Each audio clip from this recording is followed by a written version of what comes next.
Hey guys, LevelCap here and welcome to another episode of This Week in Gaming. Ubisoft gave a sneak peek at Theme Park, the new map coming to Rainbow Six Siege and Operation Blood Orchid. Theme Park looks like it'll feature plenty of tight indoor areas Siege players are familiar with. The map's distinct look and location should help make it stand out from the crowd though. Blood Orchid includes 3 new operators. Screenshots of them have potentially leaked, revealing their names and abilities. Defenders will get Ela and Legion, while attackers get Ying. Ela is Polish and can place Grismot mines and impair attackers' hearing and vision, similar to Echo's drone. They can be attached to surfaces and detonate by proximity. The second defender, Legion, is from Hong Kong and can place GU mines that deal toxic damage and slow down enemies. Finally, the attacker Ying, also from Hong Kong, can throw a cluster of flash charges called a Candela. It can also be attached to surfaces. None of these new operators' abilities seem all that outlandish, so hopefully they'll be fairly balanced at launch.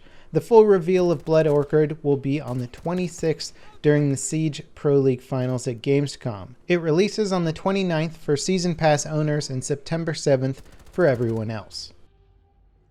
PUBG's patching schedule has been changed. In a blog post on Steam, the devs explained why they'll no longer be releasing 4 small weekly patches and 1 large monthly patch. Mostly, it comes down to quality control. The new system will allow for more time for quality assurance testing that hopefully results in more stable patches. This also means the test server will stay open for longer before each patch goes live. The devs are also working on plenty of other things, including an awesome new vaulting video that demonstrates new ways of getting around PUBG. I did a whole video dedicated to it this week. If you want to check it out, the link will be in the description.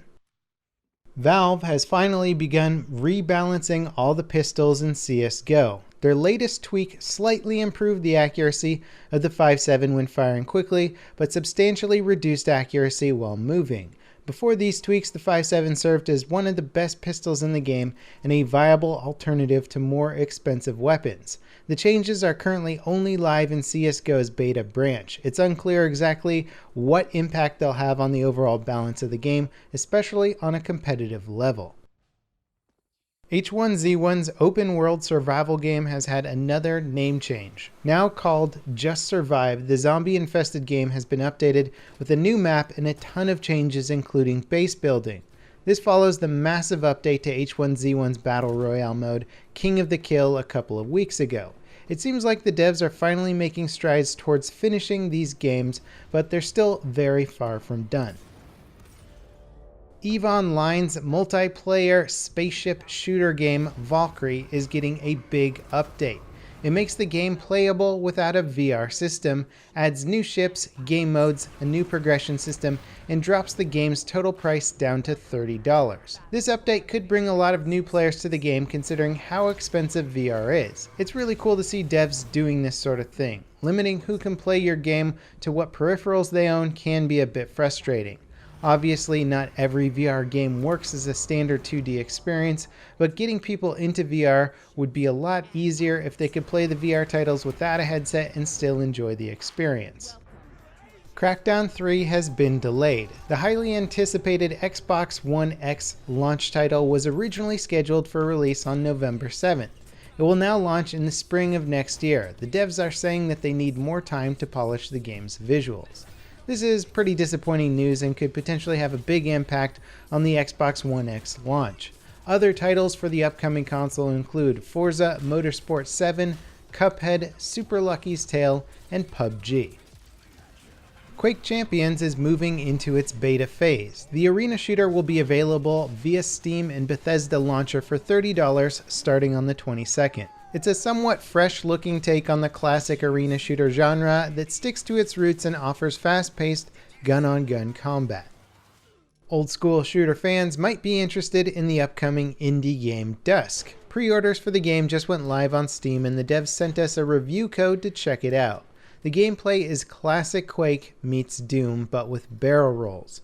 Visually, the game is intended to look a little bit old-school on purpose to give it that classic 90s feel. What really makes the game stand out though is its soundtrack. If you liked Doom 2016's tunes, you'll like DUSK's. It's also getting a multiplayer that will be revealed at QuakeCon. Prey, the single-player space adventure game, now has a free trial available on all platforms. A demo was available since launch but not on PC, and it didn't save your progress if you ended up buying the game. The trial version saves your progress, letting you pick up wherever you left off if you do intend to actually buy the full version. In our final bit of news this week, Battlefield 1's Premium Pass is currently on sale for $30 from its usual $50 price tag. Speculation suggests this has something to do with the leaked Revolution edition of Battlefield 1 that includes Premium for $70. I reported DICE have been teasing a Revolution is coming leading up to their Gamescom event via social media. The Revolution edition's rumored release date is the 22nd. Anyway, that does conclude today's episode of This Week in Gaming. Definitely tune in for next week's episode, as it's going to be basically in the midst of Gamescom. I imagine we'll have a lot of new reveal trailers and news from other publishers. As always, guys, thanks for watching, and I'll see you next time. This is LevelCap, signing off.